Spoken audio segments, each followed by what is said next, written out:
Louvado seja nosso Senhor Jesus Cristo. Alguns avisos, podem se sentar, por favor. Também avisamos que a lojinha é parcialmente restabelecida, com a venda também de quadros para ajudar financeiramente aqueles seminaristas que irão, no próximo ano, para a França. Isso após as missas das 7h30 e das 9h30 da manhã. Infelizmente, em momentos de incerteza e de instabilidade, surgem grupos entre os católicos que criam o pânico entre os outros, sempre ameaçando com catástrofes cada vez maiores, ameaçando com a fome, dizendo que Nossa Senhora falou isso, ou mostrou isso ou aquilo para eles. Tomam suas próprias vontades e pensamentos durante a oração, como se fossem recados de Nossa Senhora. Isso acontece muito em grupos que se baseiam em cenáculos para rezar o texto na casa das pessoas. E fazem certas ameaças a quem não os segue, dizendo que estão sendo mal orientados, mantém as pessoas em um medo desordenado que as impede de raciocinar devidamente. Alguns grupos querem juntar famílias, viverem isolados para se proteger. Essas iniciativas nada têm de espírito católico e não terminam bem. Que venham as catástrofes, que venha o comunismo, se Deus quiser que venha, e o enfrentaremos com nossos postos, estando em nossos lugares, esperando de Deus a fortaleza e a prudência. Lembramos a modéstia no vestir para vir à Santa Missa. Ela diz respeito à decência, devendo-se cobrir ombros e joelhos, com uma roupa que tenha manga e tudo o que se encontra entre ombros e joelhos. E isso em qualquer posição, em pé, sentado, de joelhos. As roupas não devem ser coladas ao corpo nem transparentes, rendas devem ter forro. A modéstia não diz respeito somente à decência, mas é necessária em todas as circunstâncias da vida e também corresponde uma correspondência da roupa com o ambiente em que se está. Assim, é preciso um mínimo de formalidade nas roupas para vir à casa de Deus e à Santa Missa. Evitem-se roupas relaxadas ou informais. Evite-se camiseta de malha pura e simples. Evitem-se as roupas com coisas escritas, com logo muito destacado de uma marca, com personagens de desenhos ou filmes, etc. Isso vale também para as crianças, para habituá-las bem. Em tempo de pandemia, o mesmo se aplica para máscaras. Evitem-se também roupas de equipes de qualquer modalidade esportiva e símbolos políticos. Lembramos também que adereços e cuidado maior com o cabelo são coisas que pertencem às mulheres e não aos homens. Em nome do Pai, do Filho e do Espírito Santo. Amém. Ave Maria, cheia de graça, o Senhor é convosco. Bendita sois vós entre as mulheres e bendito é o fruto do vosso ventre, Jesus.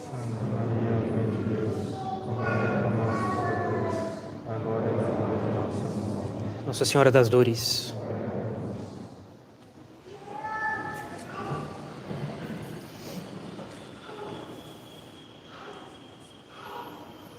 Caríssimos, quando São Tiago, na epístola de hoje, fala que devemos receber com mansidão a palavra que foi enxertada em nós. E, como a própria comparação, faço questão de notar isso aqui, nos leva a refletir, tem a ver com uma vida. Nós enxertamos coisas vivas em outros seres vivos. São Tiago, ele pede que nós recebamos com mansidão essa palavra que pode salvar as nossas almas. E a respeito dessa recepção com mansidão, eu gostaria de tocar num ponto que é fundamental para uma vida verdadeiramente católica, e o que eu vou falar é bem importante, a respeito do recolhimento e da reflexão. Caríssimos, a situação do homem nesse mundo é uma situação muito particular. Não é a situação dos anjos no outro mundo, não é a situação dos animais ou dos vegetais nesse mundo. A nossa vida sobre o mundo é um combate. Diz Jó, capítulo 7 do livro dele, a vida do homem sobre a terra é um combate. E existe uma semelhança entre a vida cristã e as forças armadas. Os militares que servem à pátria, eles aprendem a usar as armas, a logística de um combate, treinam para ter resistência física e aprendem também a ter patriotismo. É verdade que muitas pessoas se alistam por toda a vida nas Forças Armadas, já tendo patriotismo, mas isso vai ser cultivado nas Forças Armadas. Ela entra porque já decidiu defender o país que ela já ama, mas isso vai ser cultivado nelas também. E quem não tem isso, aprenderá a ter.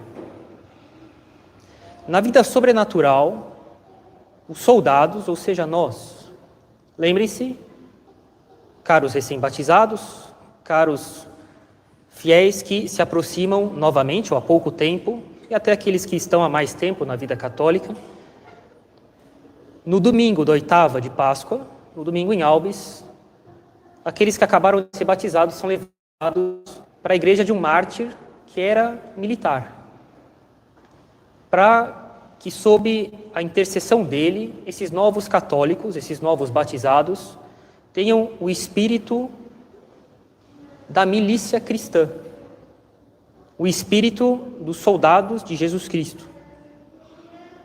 Mas nós, soldados de Jesus Cristo, nós temos uma dupla inabilidade. Exteriormente, esses soldados não sabem combater o bom combate. É necessário que os padres os ensinem. É necessário que eles sejam ensinados a combater o bom combate. E interiormente, eles são incapazes de pensar no dever deles. É necessário que os padres ensinem para os fiéis também, e que os padres, em primeiro lugar, tenham isso. Essa preocupação interior constante do dever de um católico. Portanto, é necessário não só armar os fiéis com o discernimento dos espíritos, com a oração, a organização de uma vida verdadeiramente católica, acordar cedo, mortificação, uma jornada produtiva, castidade, modéstia, separação do mundo, etc. Mas é necessário ainda dar um coração para os soldados de Jesus Cristo. Não só uma habilidade exterior nos atos de um católico para saber combater o bom combate, mas é necessário dar um coração para eles. E é assim que há uma coisa que nós poderíamos chamar de uma oficina, um laboratório, uma área de trabalho sobrenatural que possui 3 instrumentos principais. As nossas rezas cotidianas, algo que vai além disso, em segundo lugar, que é a oração. E algo que vai além da oração, que é o recolhimento. E é sobre o recolhimento que nós vamos falar hoje. Essas 3 coisas, elas formam uma coisa só. As nossas rezas cotidianas, a oração e o recolhimento. Oração eu falo de meditação, de oração mental católica. Essas 3 coisas, nossas rezas cotidianas, nossas meditações cotidianas, nosso recolhimento, formam uma coisa só que a gente pode chamar de gerador de vida interior. E nós, os nossos padres, insistimos muito com frequência em oração. Não é o tempo inteiro que nós falamos disso, para que, infelizmente, faz parte da fraqueza humana, a repetição acaba tornando as pessoas insensíveis, então a gente modera um pouco a abordagem da oração. Nós, padres, nós falamos aqui e lá, mas sempre com frequência, da importância da oração. Mas é necessário também se dar conta de que o recolhimento não é um luxo espiritual reservado a uma elite de almas. Na verdade, é uma coisa que precisa ser adquirida de modo estável por todos. Algo que se adapta, que se encaixa muito bem à vida de todas as pessoas, ainda que tenham diferentes estados de vida, porque, e eu faço questão de sublinhar isso aqui, o recolhimento é um elemento essencial da vida cristã. Se existe um princípio, uma verdade ensinada de maneira universal em todos os livros de vida católica, dos padres da Igreja até a nossa geração, há 2000 anos, é de que não se deve levar uma vida soterrada de atividades que prejudique o recolhimento e, por isso, a vida interior. Na vida cristã, isso é essencial. E o que é essencial é uma coisa que deve ser adquirida por todos, porque todos devem buscar o mesmo fim último sobrenatural pelos mesmos meios necessários, meios sobrenaturais.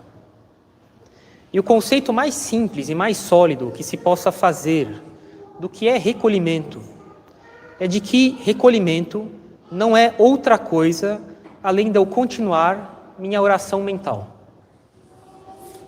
A oração, nós sabemos bem disso, é um retorno deliberado, uma volta deliberada, um retorno normal das nossas capacidades humanas, inteligência pela reflexão, vontade por atos de amor, sentidos pelo controle deles, afetos moderados, retificados por princípios sobrenaturais. A oração é um retorno deliberado dessas nossas capacidades humanas para o fim último do homem, que é Deus. De maneira incontestável, um retorno assim, dessa espécie, feito a cada manhã, revoluciona a vida de qualquer pessoa, que coloca a alma dessa pessoa nos eixos novamente. É um fato inegável de que há algumas décadas, quando a prática religiosa das pessoas era bem mais organizada e bem mais presente na vida cotidiana delas do que hoje, de que, em média, uma pessoa passava 1 hora do seu dia, se não mais, pensando em alguma coisa relacionada a Deus. E se ela fazia meditação de manhã, isso era ainda mais marcante. Isso colocava qualquer alma nos eixos novamente. Mas é verdade que as pessoas parecem uns bonecos que têm chumbo amarrado na cabeça. Assim que esses bonecos são colocados em pé, a cabeça deles volta a cair para baixo. E assim é semelhante conosco. Quando alguém volta a nos elevar para Deus, instantes depois, algum momento depois do dia, pouco tempo depois da oração, nós voltamos a nos abaixar para as coisas humanas pela dissipação. A oração, então, ela precisa ser continuada. É necessário dar continuidade à oração. Isso é necessário, é um elemento essencial da vida católica. É um desses 3 instrumentos que constituem essa oficina, esse laboratório de construção de vida interior. E essa continuação da oração é realizada pelo recolhimento. Caríssimos, recolhimento não é um esforço para permanecer simplesmente sereno, sem perturbações e ponto. O recolhimento é um hábito de estar constantemente preocupado se o que eu estou fazendo agora corresponde mais ou menos com o que eu sei que tem que ser feito, do modo como tem que ser feito. Isso é recolhimento. Caríssimos, não sei se dá para ver, essas chamas que estão nas velas do altar, porque quando o vento ela se mexe, mas acho que elas estão suficientemente serenas. Elas parecem não fazer nada, mas se nós colocarmos o dedo em uma dessas chamas, nós veremos o grau de atividade interior que essa chama tem. Olhando para ela, ela é serena, ela é recolhida, ela é tranquila, mas ela tem uma atividade interior intensíssima. Ai daquele que colocar o dedo nessa chama. Isso é recolhimento. Recolhimento, caríssimos, é viver. É comum encontrarmos pessoas que dizem, depois que eu passei por tal dificuldade, agora eu vivo mais intensamente, porque eu aproveito melhor cada momento do meu dia, porque eu compreendo, depois de ter tido tal ou tal acidente, como não é trivial ter pernas, como não é trivial respirar, como não é trivial estar do lado dos meus filhos. É algo análogo a isso, mas na nossa vida sobrenatural, e vai além de casos assim, porque casos assim permanecem na ordem natural, com as nossas capacidades da alma, que nos são naturais, com as quais nós nascemos com elas, elas nasceram conosco. Estamos falando aqui de meios sobrenaturais essenciais para a salvação da nossa alma. Ser recolhido é essencial para uma vida verdadeiramente cristã e é, em última instância, realmente viver. Este recolhimento é o hábito de vivificar nossa vida, de viver de maneira excelente a nossa vida. E por vida aqui, nós entendemos a sequência das nossas ocupações que compõem a nossa jornada diária. Essa vida ela é morta se ela está privada dessa vida, de um princípio, que é uma fonte de vida cristã, de vida verdadeiramente cristã, e essa fonte é o recolhimento. Uma pessoa recolhida, lembre-se sempre desse exemplo da vela. Ela parece que não faz nada, entretanto, ela tem uma intensa vida interior. Ela pode exteriormente não chamar a atenção, ter um cotidiano ordinário, comum, padrão das pessoas habitualmente das pessoas, que não têm grandes repercussões na vida social. Mas elas vivem, elas têm vida dentro delas. E o homem ele é de tal modo miserável que ele consegue abusar até mesmo dos bens mais excelentes. Casamento, amizades, missa, comunhão. Não falo de comunhões sacrílegas, falo de comunhões triviais. As pessoas elas são capazes de abusar até dos bens mais excelentes. Quando se reflete um pouco, por exemplo, na situação de muitos lugares, enfim, em que as pessoas vão na missa, mas as missas são rezadas de maneira trivial.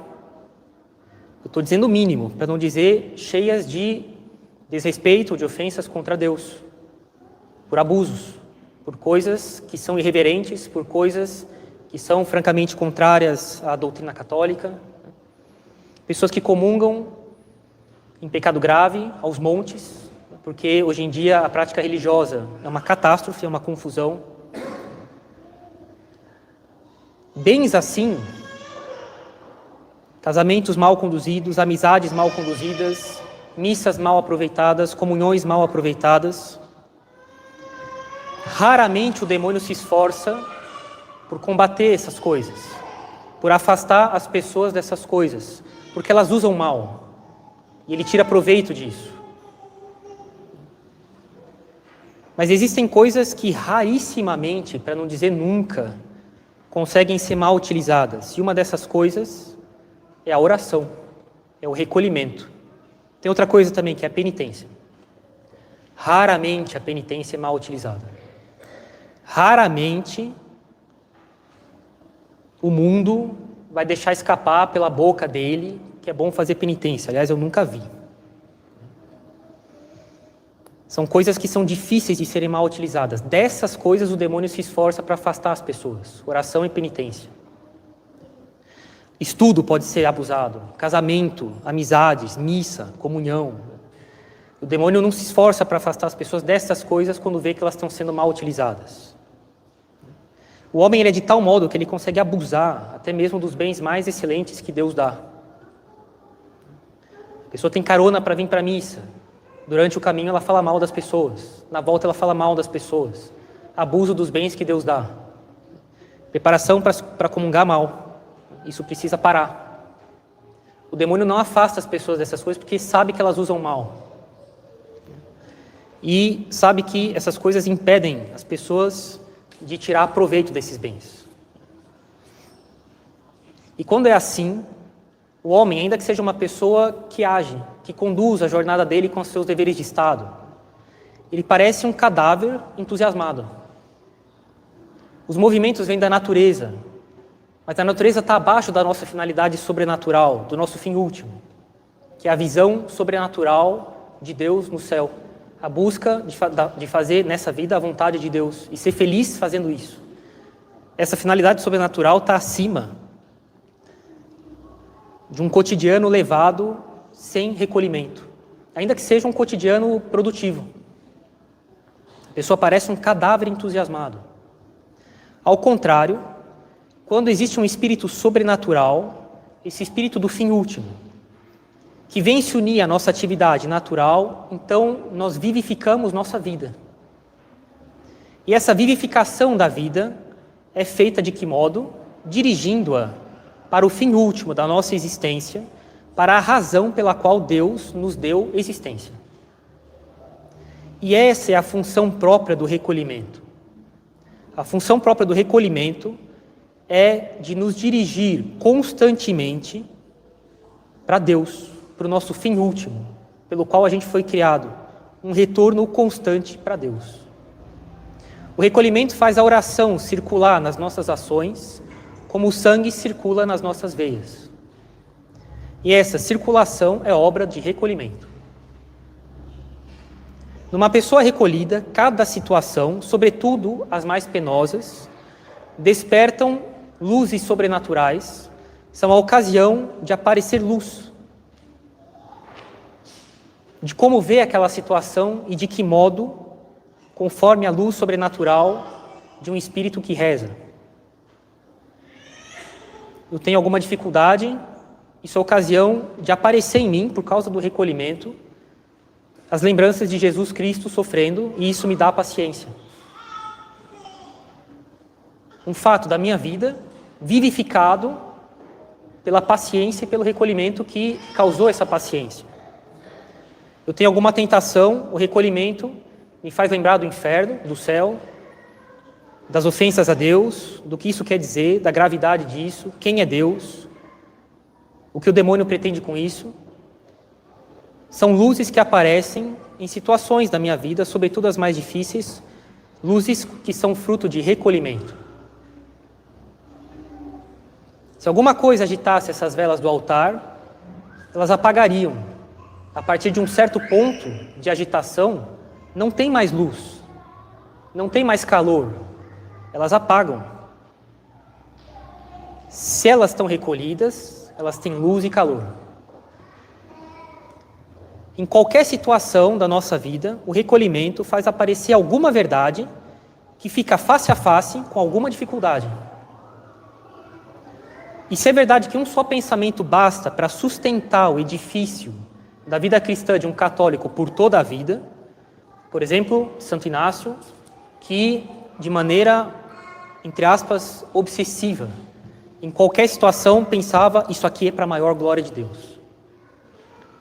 Uma só luz, um só pensamento, fruto do recolhimento, isso basta para sustentar a vida de alguém. São João Bosco, dai-me almas e tirai o resto. E isso era a obsessão dele em cada situação. Tudo passa, Deus não muda. Isso era uma obsessão. E se uma só verdade dessas basta para segurar todo um edifício de uma vida católica de alguém, o que dizer das luzes constantes que aparecem numa alma quando ela vive recolhida? E cada um de nós tem que fazer o nosso princípio de vida. Uma hora ou outra, fruto da reflexão, algum princípio tem que ser escolhido por nós, lapidado pela reflexão, e que será a luz da nossa vida. Como, por exemplo, eu já vi gente que dizia fazer o bem e morrer. E isso a sustentava pela vida dela. E essa pessoa obteve esse princípio, foi ela que fez esse princípio, que toma esse princípio para ela, fruto das reflexões no recolhimento dela. E isso sustentava toda a vida dela, vivificava a vida dela. Fazer o bem e morrer. E cada um de nós deve procurar algum outro princípio de vida, não de modo aleatório, mas como fruto da reflexão sobre a nossa vida. O recolhimento favorece então a virtude da fé, porque faz com que nós vivamos a partir dos princípios da fé. É exatamente o que São Paulo fala, o justo vive a partir dos princípios da fé. Ex fide. Ex quer dizer a partir de. O recolhimento também junta aspirações de esperança, para animar as pessoas na prática do bem. O desejo das recompensas eternas. Ela tem dificuldades, a esperança faz ela recomeçar. firma as pessoas na fuga do mal. Esses atos de esperança são frutos das lembranças que ficam em nós quando nós rezamos de maneira bem feita. E, sobretudo, a virtude de caridade, porque em qualquer situação, sobretudo nas difíceis, o recolhimento faz surgir em nós o desejo de fazer a vontade de Deus nisso daqui, de agradecer a Deus no que quer que seja, de chorar pelos nossos pecados, de pedir perdão para Deus. Isso tudo são atos ligados à caridade. E formar recolhimento em si mesmo, recolhimento diário, ao longo do dia, sem interrupção, para a vida, é uma arte. Porque significa juntar as faculdades da alma, nossa inteligência, nossa vontade, nossos sentidos, nossos afetos, no meio do fogo das atividades, para colocar essas atividades todas em Deus. Isso é uma arte, isso daí. Caríssimos, há 2 modos de organizar a nossa vida. Esses 2 modos são usados dependendo da situação. Eu posso organizar os bancos dessa capela e quando as pessoas forem embora, os bancos continuam organizados. De maneira estável, eles não se mexem. Mas há outras situações na vida em que a organização tem que ser feita enquanto as coisas vão acontecendo. É como um malabarismo. Quando as bolinhas na mão começam a fugir do eixo de equilíbrio, é no próximo movimento que o malabarista reequilibra as coisas. Ele não para tudo. Ele reequilibra na próxima coisa que ele vai fazer. E na outra próxima bolinha, até que elas estejam reequilibradas, sem parar os atos. Assim é na nossa vida sobrenatural. Às vezes é necessário fazer recolhimento, de parar, ir num lugar e fazer retiro. Recolhimento, 2, 3 dias, retiro, 1 semana, 15 dias, agraciado quem pode fazer 1 mês. Mas há coisas na vida, o cuidado com os filhos, leva para lá, traz para cá, corrige aqui, olhando as tarefas, convívio com o esposo, com a esposa, com os parentes, uma festa de aniversário, um evento em família. A gente vai corrigindo os defeitos dos nossos atos passados enquanto essas coisas vão vindo. E o que a gente deve fazer com o recolhimento, na próximo evento em família, na próxima vez que eu for falar com a pessoa, na próxima vez que eu for ver aquilo, equilibrar as coisas. Isso tudo é fruto do recolhimento. E isso é uma arte, isso daí. Isso se aprende fazendo. Baseado em razões, mas fazendo. Aplicando essas razões. Isso é arte. Aplicar num ato razões. Aplicar bem feito. Isso é arte. E essa arte de se recolher, de viver recolhido, consiste em fazer com que o recolhimento seja forte, tem que ser constante, a pessoa deve se cobrar, apesar das dificuldades que vão vir, ela deve se cobrar recolhimento constante. Pela virtude da fortaleza, ela deve obter recolhimento. Deve ser temperante, porque não deve ser um recolhimento exagerado, de modo que prejudique os deveres de Estado da pessoa. Deve ser justo, porque não pode prejudicar outras pessoas. O meu recolhimento não pode impedir deveres de Estado que tem a ver com prestações de conta, com obrigações que eu tenho para com terceiros. Esposo, esposa, filhos, meu trabalho. Deve ser prudente, para que o meu recolhimento não seja fruto de atos aparentemente bons, mas que terminam dando problemas na vida espiritual. Já vamos ver um pouco sobre isso. Um exemplo, pais, mães, tem um filho que chora na capela. Manter o recolhimento ao mesmo tempo que sai da capela. Tranquilo, isso não impede o recolhimento. Ao mesmo tempo que eles cumprem o dever de Estado deles, de cuidar dos filhos. É justo com os outros, porque cada um, quando vem para a missa, tem um contrato, entre aspas, implícito, um quase contrato, de não perturbar o recolhimento do outro. Não há nenhum problema em sair com o filho com tranquilidade, isso não impede o recolhimento. Sabe-se que Santa Teresa d'Ávila conseguia rezar e grande oração, com êxtase e tudo, fritando ovos, né, na frigideira. É possível chegar até lá, mesmo com filhos. Esse recolhimento deve ter uma ordem e também uma certa desordem. Uma ordem que faz com que uma alma, em certos momentos fixos do dia, momentos regulares do dia, entra nas coisas de Deus. Para nós padres, breviário. E existem 8 momentos no breviário ao longo do dia, sobretudo a maior parte pela manhã, porque é o melhor momento para rezar. mas momentos do dia, prima, terça, sexta, noa, véspera, completas, né? Em que a gente para rezar. Momentos fixos e regulares do dia, para entrar nas coisas de Deus. Missa, meditação, terço, leitura espiritual, oração da manhã e da noite, antes e depois de comer. Certos momentos do dia em que a gente coloca a ordem, e isso quem faz é o recolhimento. Mas também uma certa desordem. Desordem entre aspas, não uma desordem no mau sentido, uma santa desordem. Por atos espontâneos, de elevações da alma para Deus, como chispas que saem de uma fogueira. Como esses pontinhos de luz, essas brasazinhas que saem, de maneira que não é matemática, de maneira que não é planejada, mas de acordo com as inspirações do momento, que saem das chamas da nossa alma.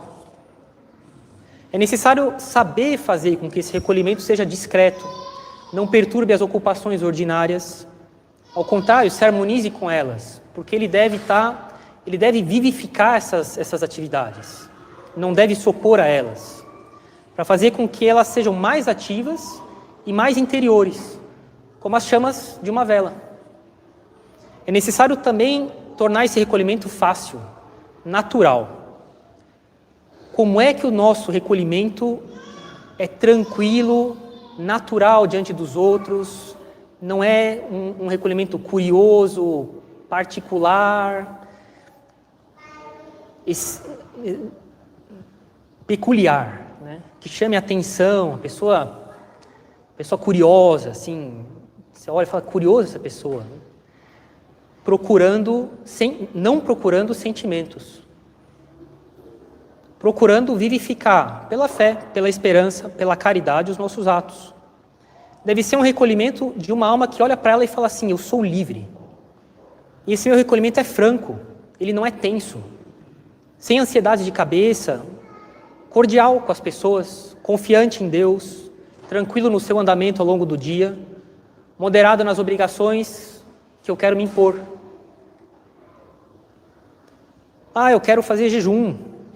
Tudo bem, mas se isso cria uma tal tensão em mim por causa do meu nível de vida espiritual ainda, minha falta de adestramento dos meus sentidos, e é muito penoso ainda para mim, isso vai causar ansiedade em mim. E quem sabe escrúpulos, se eu sou uma pessoa que tem escrúpulos, vai desencadear escrúpulos. Isso não é recolhimento. É necessário que esse recolhimento vá sendo construído conforme o meu grau atual de vida interior, que eu devo continuar aperfeiçoando, sem parar. Mas eu devo levar em conta o meu grau atual.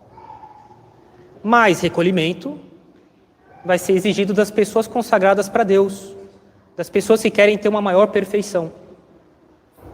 Ir com mais calma e com muita calma nas pessoas coitadas, que são muito complicadas por agora, incapazes de quase nada. Quem sabe, tão complicadas, que o que vai ser pedido para elas é que de tempos em tempos elas façam o sinal da cruz. Que antes de dormir elas rezem uma Ave Maria, na esperança de que, a partir dessas ocasiões, a graça vá fazendo essa pessoa dar mais um passo na vida interior e de recolhimento. Enfim, compreender também que ser culpado de um pecado não impede de se recolher. Que, ao contrário, é sobretudo quando somos culpados de um pecado que nós temos que ter coragem de ir até Deus. E o recolhimento é esse retorno contínuo para Deus. É fácil ver aqui o quanto as redes sociais, e poderia chamar de redes antissociais, jogam uma pá de cal no recolhimento das pessoas. Fazem um mal enorme e pouco bem. Mas isso é necessário refletir nisso. Caríssimos, sem recolhimento não há vida verdadeiramente cristã. E lógico que falamos nos sermões, nas conferências, direções, confissões, são frutos de anos de reflexão. A partir dessas coisas, cabe ao que ouve refletir e vivificar a vida dele a partir delas. Por exemplo, eu encerro aqui, nesse período que, bem, enfim, de pandemia. Eu ouvi pessoas me falarem, aqui em outros lugares também, padre, o que eu pretendo é sair dessa quarentena, essa necessidade de ficar em casa e de não poder ir para cima e para baixo, como era antes, de sair melhor do que eu estou agora. Enquanto que há outras pessoas que, confrontadas com uma situação dessas, só exteriorizam ainda mais suas misérias. Lembre-se, o recolhimento faz surgir em nós um princípio que vai ficar face a face com uma dificuldade para sustentar a nossa vida, para vivificar a nossa vida. Imagine que eu tenho um copo, esse copo é de vidro, e olho para ele e ele é íntegro. E ele parece homogêneo na sua estrutura. Mas se eu começo a fazer pressão sobre o copo e aumentar essa pressão, uma hora ele vai trincar. E ele vai trincar na parte da estrutura dele que era mais frágil. Ninguém via essa fragilidade. Parecia um copo de constituição homogênea, de estrutura íntegra. Mas diante de uma dificuldade que foi aumentando, a partir de um certo ponto, a fraqueza dele se manifestou. Aquilo que era fraco, que não se manifestava, agora ficou evidente. O recolhimento trabalha isso. O recolhimento trabalha as nossas fraquezas estruturais, interiores, que são fruto das nossas negligências, fruto da nossa desatenção, de fraquezas ou defeitos que vão sendo absorvidos por osmose, como que por osmose do convívio diário, de um mundo que não tem recolhimento, de um mundo que não procura fazer a vontade de Deus. E se não há recolhimento, em breve, toda essa agitação faz com que nós deixemos de ter luz e calor. É para isso que serve o recolhimento.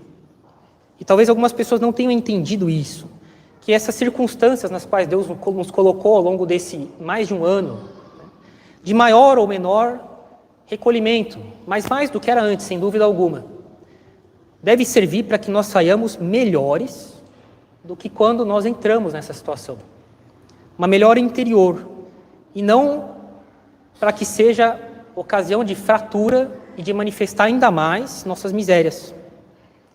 Sem isso, é impossível ter vida verdadeiramente cristã e, faço questão de sublinhar, é um elemento essencial da vida cristã.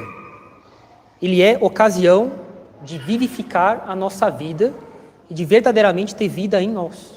Em nome do Pai, do Filho e do Espírito Santo. Amém.